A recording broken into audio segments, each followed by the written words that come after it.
नमस्कार दोस्तों, स्वागत है आप सभी लोगों का स्टडी ग्लोब्स पर। आज हम लोग जिस संस्था के बारे में बात करने वाले हैं, पिछले 100 साल का रिकॉर्ड है कि जिस तरीके से इस संस्था ने रामचरितमानस और इससे जुड़ी हुई तमाम किताबों को, जो कि 1848 प्रकार की आती है, उनको घर घर तक पहुंचाया। इसके ऊपर एक भी सवालिया निशान नहीं है। और पिछले 100 साल का आप लोग इतिहास उठाकर देखेंगे, किसी भी संस्था से या फिर सेठ साहूकार से इसने कोई भी आर्थिक मदद, कोई भी पैसा वैसा नहीं लिया है। रिसेंटली क्या हुआ है कि इसके 100 इयर्स कंप्लीट होने जा रहे हैं। हम लोग बात कर रहे हैं गीता प्रेस गोरखपुर की। गीता प्रेस गोरखपुर, जिसकी स्थापना 1923 के अंदर होती है, 100 साल कंप्लीट होते हैं। और इसी उपलक्ष्य के अंदर गांधी शांति पुरस्कार की घोषणा 18 जून को की जाती है। लेकिन गीता प्रेस गोरखपुर ने यह कहा कि सरकार का मान रखने के लिए हम लोग इस पुरस्कार को, प्राइज को स्वीकार कर रहे हैं, लेकिन प्राइज के साथ में जो प्राइज मनी है ये हम नहीं लेंगे। और इसके बाद में जयराम रमेश जो है, उनका एक कमेंट आता है, एक ट्वीट आता है। उन्होंने ये कहा कि ये जो पुरस्कार दिया गया है ये पूरी तरीके से सावरकर और गोडसे को समर्थन करता है। क्या कंट्रोवर्सी है ये, चलिए क्लियर करते हैं हम लोग आज इस टॉपिक को। रिसेंटली क्या हुआ है कि गीता प्रेस जो है, उन्होंने रिफ्यूज कर दी है 1 करोड़ की जो प्राइज मनी है, इसको लेने से इनकार कर दिया है। कारण हम लोग जानेंगे अभी। हिस्ट्री ऑप्शनल सिद्धांत सर के द्वारा पढ़ाई जा रही है और गजब पढ़ा रहे। जुलाई एंड के अंदर वो आंसर राइटिंग जो है वो करवाएंगे और 30% डिस्काउंट जो है वो आप लोग को मिल जाएगा। अगर आज, केवल आज जो है ये डिस्काउंट मिलेगा आपको। आज 20 जून है और 20 जून जो है लास्ट डेट है। 30% डिस्काउंट और इसके बाद में डिस्काउंट नहीं आएगा। इसके साथ में PSIR, पॉलिटिकल साइंस और इंटरनेशनल रिलेशंस जो है, इसके लिए ऑप्शनल जो है वो भी अवेलेबल है। तो आप लोग आज जो है वो लास्ट टाइम का वेट ना करते हुए इसको परचेज कर लीजिए। चलिए, तो गीता प्रेस गोरखपुर के बारे में आज हम लोग जानेंगे। गीता प्रेस एक ऐसी संस्था जिसने लगभग ये मान के चलिए कि पूरे भारत में 20 संस्थाएं, अपनी 20 ब्रांचेस जो है वो स्थापित की हैं। 18 भाषाओं के अंदर इनकी अलग अलग किताबें जो है आती हैं। आई थिंक इससे भी ज्यादा आती होंगी। और 1848 जो अलग अलग तरह की किताबें हैं वो इन्होंने निकाली हैं। लेकिन रिसेंटली कंट्रोवर्सी क्या हुई है मैं आप लोग को बताता हूं। जब आप लोग इसकी ऑफिशियल साइट पर जाएंगे तो आप लोग देखेंगे कि अलग अलग तरह की किताबें जो हैं, जैसे हम लोग बात करें, यहां पर आप लोग देखेंगे रामचरितमानस जो है, इसके भी अलग अलग आप लोग सेगमेंट्स यहां पर देखेंगे। अच्छा, यही नहीं, जब आप लोग जाएंगे तो इनकी साइट पर, जैसे हम लोग बात करें श्रीमद् भगवत गीता, वो अलग अलग लैंग्वेज के अंदर आ रही है। हिंदी, मराठी, गुजराती, बांग्ला, संस्कृत, इंग्लिश, उड़िया, कन्नड़, बहुत सारी लैंग्वेज है। रामचरितमानस देखिए किस सारी लैंग्वेज है। रामायण देख लीजिए आप लोग, यूजफुल बुक्स और भी बुक्स हैं। और फिर बच्चों के लिए भी बुक जो है यहां पर आती है। आप लोग सोच सकते हैं कि एक छोटा सा प्रेस जिसकी स्थापना केवल और केवल गीता के 18वें अध्याय को, बिल्कुल हां आप लोग सही सुन रहे हैं, गीता का जो 18 अध्याय है उसको प्रसारित करने के लिए, 11वें अध्याय को प्रसारित करने के लिए एक छोटी शुरुआत की गई थी, जो कि आज इतना बड़ा एक जायंट जो है इंटरनेशनली बन चुका है। अगर हम लोग देखें तो 3 मई 1923 को जो है वो इसकी स्थापना की गई थी। किसके द्वारा? जयदयाल गोयनका के द्वारा। सबसे पहले मैं आप लोगों को इनके बारे में बताता हूं, जयदयाल गोयनका के बारे में। 1920 की बात है, जब ये गीता को पढ़ा करते थे और इन्होंने इतने, कहते हैं कि मंत्र मुग्ध तरीके से गीता को पढ़ा कि इनके कण कण में जो है वो गीता बिल्कुल अच्छे से समा चुकी थी। 1920 के अंदर ही जब ये गीता का 18वां अध्याय पढ़ रहे थे, उसमें एक पंक्ति लिखी हुई थी कि जो भी व्यक्ति गीता के इस ज्ञान को जितने लोगों में प्रसारित करेगा, मैं उसके अंदर समाहित हो जाऊंगी, मैं उसको प्राप्त होंगी।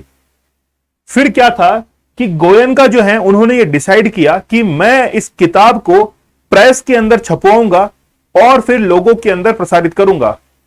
जैसे ही इन्होंने कुछ पेजेस लिखे और उसके बाद में इन्होंने प्रेस के अंदर दिया तो बहुत सारी गलतियां थी। लोगों ने बहुत गलतियां उसके अंदर निकाली। इन्होंने देखा कि यार मामला पूरा खराब है। तो ये जो गोयनका साहब है, इनके पास में पूरा ज्ञान था लेकिन प्रेस नहीं थी। फिर साथ में आते हैं घनश्याम दास झालन। इनके पास में पैसा भी था और प्रेस भी थी। इन्होंने कहा कि मैं जो है वो आपकी हेल्प करूंगा। और इसी कारण गोरखपुर जो प्रेस है इसकी स्थापना की जाती है और वहीं से जो है गीता प्रेस गोरखपुर की शुरुआत हो जाती है। रामचरितमानस को घर घर तक पहुंचाने का टारगेट जो है वो इन्होंने रखा। इंडिया और इंटरनेशनली जो है यह भी रिकॉग्नाइज है। गोरखपुर के अंदर इसके हेडक्वार्टर्स स्थित है और 350 एम्प्लॉय जो है वो यहां पर काम कर रहे हैं। हिंदुइज्म के ऊपर सीधा लिखा हुआ है कि ये जो है वो बेसिकली हिंदुइज्म जो है उसके ऊपर वर्क करते हैं। लगभग पूरे देश में 20 से अधिक जो है वो इनकी शाखाएं हैं, ब्रांचेस हैं, जिनके द्वारा ये बुक्स जो है डिस्ट्रीब्यूट होती हैं। स्थापना 1923 के अंदर की गई थी। लगभग 1848 किताबें जो है अलग अलग तरह की उनका प्रकाशन कर चुके हैं। अभी तक 52 करोड़ जो है वो किताब छाप चुके हैं। 52 करोड़ किताबें छाप चुके हैं। वर्ष 2023 के अंदर 2 करोड़ 42 लाख किताबें जो है वो इन्होंने छापी हैं। इस बार सबसे भयंकर टारगेट इन्होंने हासिल किया। कारण क्या था उसके पीछे? कारण यह था कि इस बार 2023 के अंदर कई पॉलिटिकल मुद्दे जो है वो गीता प्रेस गोरखपुर के ऊपर रहे और जिसके कारण इन किताबों की बिक्री जो है वो भी बढ़ी है।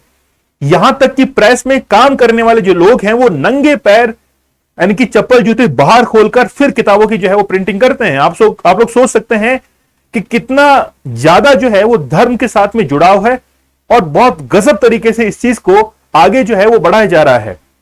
लेकिन ये पॉलिटिकल एजेंडे जो है वो बीच बीच के अंदर हमारी पॉलिटिकल पार्टी जो है वो ले आती है।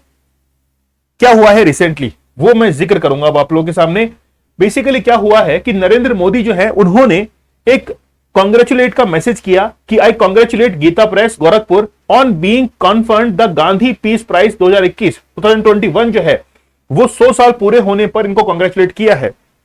लेकिन यही नहीं, इसके साथ में इनको 1 करोड़ रुपए की राशि भी दी जा रही थी। इन्होंने कहा कि हमने पिछले 100 साल के अंदर रिकॉर्ड उठा के देख लीजिए, किसी से भी इकोनॉमिक हेल्प नहीं ली है। कोई सेठ साहूकार आया है, हमने पैसे लौटा दिए हैं, हमने अपने ही ट्रस्ट के जो पैसा होता है यानी कि जो किताबों को बेचने के बाद मिलता है उसी से हमने इसको जो है वो रन किया है। लेकिन जयराम रमेश देखिए, इनका एक ट्वीट वही जो है अभी बवाल बना हुआ है। क्या है मतलब समझ में नहीं आता है। हमारा देश जो है वो चाहता क्या है बेसिकली? आप एक इतनी अच्छी गीता प्रेस गोरखपुर चल रही है, उसमें पॉलिटिकल एजेंडा जो है उसको एक कमेंट के माध्यम से उसको जो है वो आप उसका कंपेयर करने लगते हैं। आप लोग सोचिए कि जब पॉलिटिकल कोई भी चुनाव होता है तो आप लोग करोड़ों का चंदा ले लेते हैं और एक ऐसी प्रेस जिसने आज तक किसी से आर्थिक मदद नहीं ली उसके ऊपर आप लोग कमेंट कर रहे हैं। थोड़ा सा सोच के और समझ के जो है वो कमेंट करना चाहिए। यहां पर देखिए गीता प्रेस गोरखपुर के लिए इन्होंने क्या कहा है कि Gandhi piece prize for 2021 has been conferred on the Gita Press at Gorakhpur, which is celebrating its century this year. 100 साल कंप्लीट हुए हैं। There is a very fine biography from 2015. Basically 2015 के अंदर एक बायोग्राफी जो है वो गीता प्रेस गोरखपुर के ऊपर बनाई गई थी, जिसका नाम है, जिन्होंने बनाई थी वो थे अक्षय मुकुल। तो अक्षय मुकुल जो है उन्होंने एक बायोग्राफी लिखी थी, ठीक है। अब बेसिकली क्या है कि उन्होंने उसके अंदर महात्मा गांधी का जिक्र किया था। महात्मा गांधी का जिक्र इसलिए किया क्योंकि महात्मा गांधी ने अपने जीवित रहते हुए ही गीता प्रेस गोरखपुर को एक लेटर लिखा था जिसमें धन्यवाद भी दिया था कि जब मैं डिस्ट्रैक्ट होता हूं अपने लक्ष्य से, अपने टारगेट से, तो मैं जिस चीज की हेल्प लेता हूं वो है भगवत गीता। ये चीज जो है वो गांधी जी ने गीता प्रेस को लिखी थी और गांधी जी का जिक्र वहां पर किया था। और बायोग्राफी के अंदर जो अक्षय मुकुल हैं उन्होंने भी इस चीज का जिक्र किया कि महात्मा गांधी जो है वो भी बेसिकली इस चीज की हेल्प लिया करते थे, तो उसमें कोई बुरी बात नहीं थी। लेकिन यहां पर एक लाइन है, द डिसीजंस रैली ट्रांसवेस्टी, ठीक है, ये वर्ड जो है वो बड़ा टिपिकल है, is like awarding Savarkar and Godse. यानी कहना चाह रहे हैं कि बेसिकली ये जो प्राइज दिया गया है ये पुरस्कार सावरकर और गोडसे जो है उनको गिफ्ट किया गया है। ये इन्होंने अपने कमेंट में कह दिया। ऐसा क्यों कहा सुनिए। गोडसे जो था वो विरोध में था। जनवरी 1947 के अंदर जब पाकिस्तान जनवरी 1948 के अंदर जब पाकिस्तान और भारत अलग अलग हुए थे तो उस समय 64 करोड़ रुपए की लगभग यही राशि जो है वो भारत से पाकिस्तान को दी गई थी और वो गांधी जी की सहमति से थी। गोडसे इससे बड़ा नाराज था और हो सकता है कि ये कुछ रीजंस रहे हों जिसके कारण गोडसे ने जो है वो गांधी जी को गोली मारी। और बेसिकली क्या है कि हर इंसान अपने अपने लेवल पर सोचता है। उसकी बच्चा बुद्धि थी, गोडसे की बच्चा बुद्धि थी, उसने इतना ज्यादा एनालिटिकल सोचा नहीं।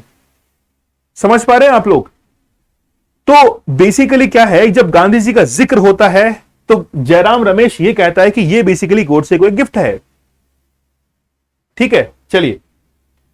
तो गांधी जी जिनका जीवन काल 2 अक्टूबर 1869 से लेकर 30 जनवरी 1948 तक रहा है, ठीक है, तो ये जीवन काल, इन्होंने कहा कि when doubts haunt me, when disappointed stares me in the face and I see not one ray of hope, यानी कि मुझे कोई आशा किरण नजर नहीं आती है, then I turn to Bhagavad Gita. है ना, समझ रहे हैं आप लोग, गांधी जी का भी डेडिकेशन जो था उनकी तरफ था। तो इसको एक पॉलिटिकल एजेंडा बनाना ये बिल्कुल गलत है।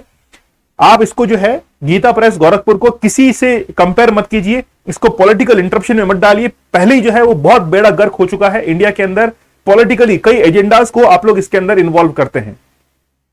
तो चलिए, लेक्चर आप लोग कैसा लगा मुझे आप लोग कमेंट सेक्शन में जरूर बताइएगा। लेकिन हमारा जो हिस्ट्री ऑप्शन का केस जो है यहां पर कोर्स है, इसके लिए आज लास्ट डेट है, 30% डिस्काउंट जो है वो आप लोग को यहां पर मिल जाएगा। आज लास्ट डेट है, आप लोग हिस्ट्री ऑप्शनल के लिए जा सकते हैं। साथ में PSIR, ठीक है, इसके लिए भी जो है वो आप लोग ज्वाइन कर सकते हैं।